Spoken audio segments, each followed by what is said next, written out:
साकार हरि परमात्मा जो जन्मा है, अविनाशी है, न जन्म लेते हैं न मरते, हमेशा कायम धाम रहते हैं। जब आपकी समझ में है बेतन ही तन में है, तन में हो तो बेतन है, और ये पूरे ब्रह्मांड में समझ सकल पसारा स्वयं साकार हरि का है,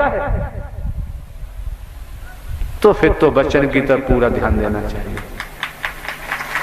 फिर वचन कभी तोड़ने की कुचेष्टा क्यों? तुम्हारे पेट में से क्या आवाज आती है, तुम्हारा विचार क्या बनता है? जहां साकार हरि का वचन मानना शुरू कर दोगे और वचन के तहत चलना शुरू कर दोगे, तो तुम्हारे अंदर के रोम रोम के जो विचार आते हैं, अंतर में आते हैं ना, ये सब नष्ट हो जाएंगे और ब्रह्म की मदद मिलना शुरू हो जाएगी। इस सबसे बड़ी बीमारी लगी हुई है। इस बीमारी को कोई हटाना नहीं चाहता और यही कारण है भटक जाता है। लेकिन वर्तमान में तो साकार हरि ब्रह्मांड के महानायक सबको संभाले हुए हैं। किस तरह से हरियाली रह रही है, खुशहाली रह रहे हैं, किस तरह से मोहब्बत, प्यार, स्नेह, प्रेम का असीमित दरिया बह रहे हैं। भेदभाव हट रहा है, मैं मेरी हट रही है, और समझ मानव प्रेमी उपासक गण एक बर्तन में भोजन ग्रहण करते हैं।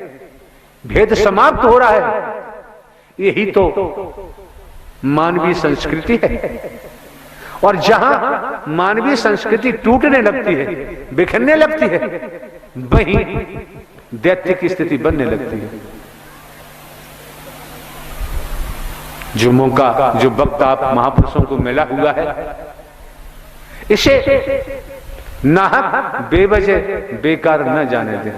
एक एक शब्द को मन लगाकर सुने और मन मस्तिष्क में ले जाए, हृदय में ले जाए, फिर आप व्यवहार रूप दीजिए, कर्म में ढालिए, तो आपको दर्शन का भी पूरा फायदा होगा। और वचन तोड़ दिया तो फिर फायदा नहीं।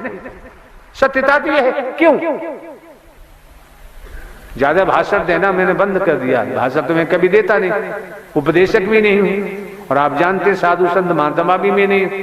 गृहस्थी में रहकर, गृहस्थी धर्म का पालन करते हुए, एक हरकारा चौकीदार बनकर, एक हरकारा चौकीदार बनकर गृहस्थी धर्म में रहते, गृहस्थी धर्म का पालन करते हुए, और आपकी निःशुल्क सेवा करने का मौका मिला है। और जो सत्य थे, सत्य हैं और सत्य ही रहेंगे। साकार हरि परमात्मा का नाम ही तो आपकी जुबान से निकालने का प्रयास किया जा रहा है। जो महावीर हैं, पूरे ब्रह्मांड के महावीर हैं, जो पूरे ब्रह्मांड के बलवान हैं, जो पूरे ब्रह्मांड में महायोगी राज हैं, जो पूरे ब्रह्मांड के रचयिता हैं, जो पूरे ब्रह्मांड में उनसे बल बुद्धि विवेक वाला कोई जगत में है ही नहीं।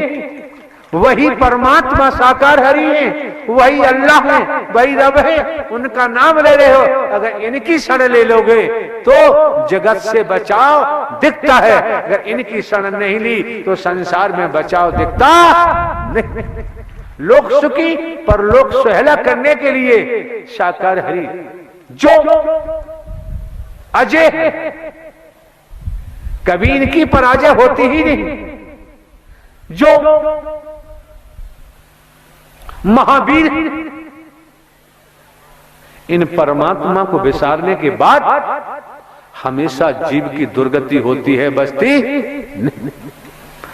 साकार विश्व की संपूर्ण ब्रह्मांड में सदा सदा के लिए जय जयकार। वचन को तोड़ने के बाद आप यही देखें कि परिवार में परिवार का मुखिया है, और परिवार के मुखिया की बात न मानने पर परिवार में समस्याएं खड़ी हो जाती हैं, अड़चनें आने लगती हैं, और यहां तक कि परिवार में विद्रोह होने लगता है। क्योंकि परिवार का मुखिया ने अपना संपूर्ण जीवन परिवार के लिए अर्पित किया हुआ है, परिवार का भला चाहता है। परिवार का मुखिया अपने परिवार का बुरा तो चाहता नहीं, इसलिए परिवार के मुखिया की बात मानना नितांत आवश्यक। जब यह समझ में आया कि जब आप आत्माओं का, आपकी बहन बेटियों का, आपके बच्चों का आगमन इस मानव मंगल मिलन सद्भावना समागम में हुआ, तो आपको भी समझ लेना चाहिए कि जब साकार हरि को आत्म समर्पण किया है, संसार में तनधारी क्या करते हैं क्या नहीं करते हैं, साकार हरि को आत्म समर्पण कर वचन मान के सत्कर्म करेंगे तो सोच लीजिए साकार हरि आपके साथ अच्छा ही करेंगे, कभी गलत नहीं कर सकते। क्योंकि हम तुच्छ हैं, हमारी बुद्धि तुच्छ है, साकार हरि परमात्मा विशाल है, उनकी बुद्धि विशाल है। जब उनको समर्पण कर दिया फिर भय खाने की जरूरत, फिर डर लगता ही नहीं। इस संसार में डराने वालों की कमी नहीं और डरने वालों की भी कमी नहीं। कोई संत भक्त दुनिया में होता है वो कभी किसी का बुरा नहीं सोचता, जब बुरा नहीं सोचता तो बुरा करता भी नहीं, उसे फिर संसार में किसी से भय होता नहीं। लेकिन इतना भी ध्यान रखें, निस्वार्थ में डूबे हुए लोग अवश्य ही टांगे खींचते हैं, निस्वार्थ में डूबे हुए लोग